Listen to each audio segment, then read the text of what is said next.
शरणागति माया मुक्ति का एकमात्र उपाय। आनंद वचनामृतम 13वां खंड।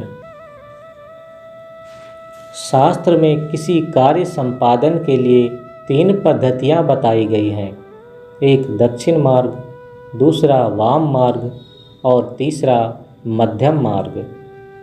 इन तीनों में दक्षिण मार्ग कहकर स्वीकार न करना ही ठीक है। केवल मध्यम मार्ग ही सही मार्ग है। विशेष अवस्थाओं में वाम मार्ग को भी प्रयोजन के लिए कुछ थोड़ा सा स्वीकार किया जा सकता है। अब देखो, यह जो मध्यम मार्ग है या जो संग्राम या साधना है, यह किस प्रकार की चीज़ है। यह जो संग्राम है वह अविद्या के विरुद्ध संग्राम है। इस संग्राम में एक ओर है अविद्या और दूसरी ओर है संग्रामरत मनुष्य। अब यह जो मनुष्य अविद्या के विरुद्ध संग्राम करेगा, उस संग्राम में मनुष्य का सामर्थ्य कितना है। एक साधारण मनुष्य परम शक्तिशालिनी अविद्या के विरुद्ध संग्राम कर सकता है और संग्राम को छोड़ करके कोई दूसरा रास्ता भी नहीं है।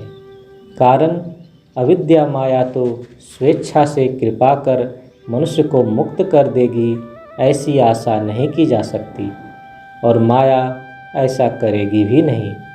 अतएव संग्राम के अतिरिक्त द्वितीय कोई उपाय भी नहीं है। जहाँ मानव मन अविद्या प्रभाव से मुक्त है, वहाँ वह विद्या की उपासना करता है। नहीं तो वह अविद्या माया के नागपाश में बद्ध होकर पशु या पशु से भी अधिकतर हीन जीवन यापन करने के लिए बाध्य हो जाता है। जहाँ मानव मन अविद्या के बंधन से मुक्त हो जाता है, केवल वही मनुष्य साधना के द्वारा परम पुरुष का सानिध्य लाभ करने का सुयोग पाता है। अविद्या माया द्वारा ग्रस्त मनुष्य पशुत्व में परिवसित होता है। मन एव मनुष्याणां कारणं बंध मोक्षयो बंधस्य विषयासंगी मुक्तो निर्विषयं तथा। मन ही मनुष्य को कल्याण के पथ पर, प्रगति के पथ पर ले जाता है और यही मन मनुष्य को अधोगति के पथ में भी ले जाता है। कहा गया है, आत्मानं रथिनं विद्धि शरीरं रथमेव तु बुद्धिं तु सारथिं विद्धि मनः प्रग्रहमेव च। यह जो शरीर है वह कैसा है। वह जैसे भगवान का एक रथ है। इस रथ का रथी कौन है, आरोही कौन है। रथी या आरोही है आत्मा। तो शरीर तो रथ हुआ और आत्मा हुई रथी। अब सारथी कौन है। बुद्धिं तो सारथी विद्धि। यह बुद्धि का अर्थ है पवित्र मन। जो मन मोह पाश से मुक्त है, अविद्या माया के नागपाश से मुक्त है, यही बुद्धि हुई सारथी। मनः प्रग्रहमेव च। प्रग्रह अथवा लगाम है मन। यह लगाम ढीला ढाला या शिथिल होने से काम नहीं चलेगा। कारण उसके द्वारा रथ के घोड़ों को नियंत्रण में नहीं रखा जाएगा। इस लगाम रूपी मन के ऊपर यदि अविद्या माया की पूरी शक्ति काम करे, तो मन को कल्याण के पथ पर परिचालित नहीं किया जा सकेगा। अविद्या है महाशक्तिशालिनी, अघटन घटन पटीयसी। अर्थात यह माया अपने निपुण हाथों से कितने विचित्र कांडों की सृष्टि करती चलेगी, कितने विचित्र बंधन सृष्ट कर डालेगी। इस असाधारण शक्तिशालिनी माया के विरुद्ध एक अति साधारण मनुष्य क्या संग्राम कर सकता है।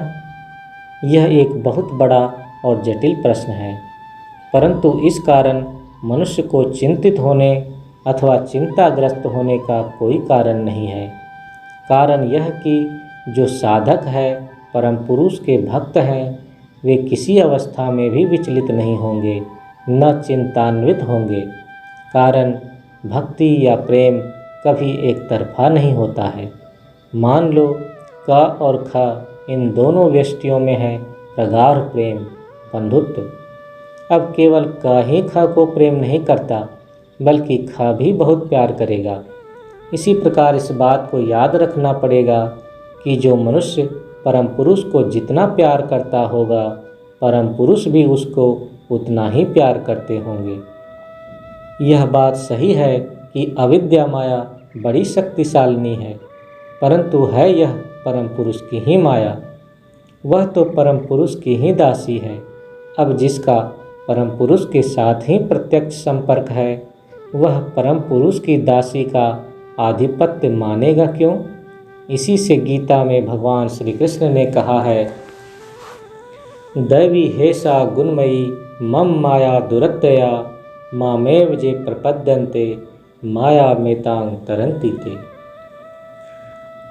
यह जो माया है वह मेरी ही माया है, मेरी ही आश्रिता है, किंतु यह माया दुरत्यया है, अर्थात इस माया के विरुद्ध संग्राम करना असंभव न होने पर भी सहज तो नहीं है।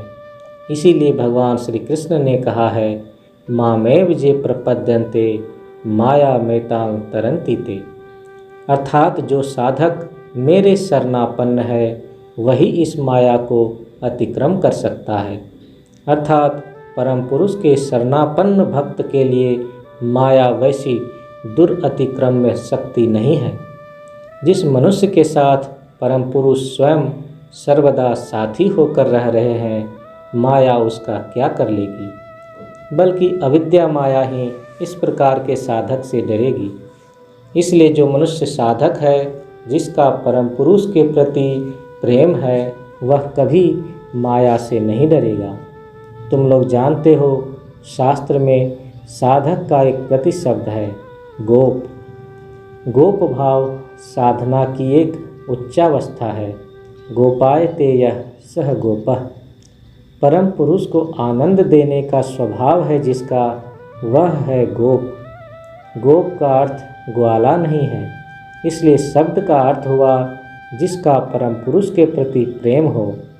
यह जो प्रेम है, आकर्षण है, इसी का शास्त्रीय नाम है भक्ति। इस भक्ति में ही निहित है अपार अनंत शक्ति। यह शक्ति ज्ञानी में भी नहीं है, कर्मयोगी में भी नहीं है। यह शक्ति केवल भक्त में ही है। इसलिए जो व्यक्ति परम पुरुष का भक्त है, उसकी भक्ति के साथ माया की शक्ति की तुलना हो ही नहीं सकती। पृथ्वी की कोई भी शक्ति भक्त के सामने टिक नहीं सकती। परम पुरुष कहते हैं, हमारा जो भक्त है उसे मैं मानता हूँ, अर्थात भगवान ने भी यह मान लिया है कि भक्त भगवान की तुलना में किसी अंश में कम नहीं है। श्री श्री आनंद मूर्ति, 4 जुलाई 1979, पटना।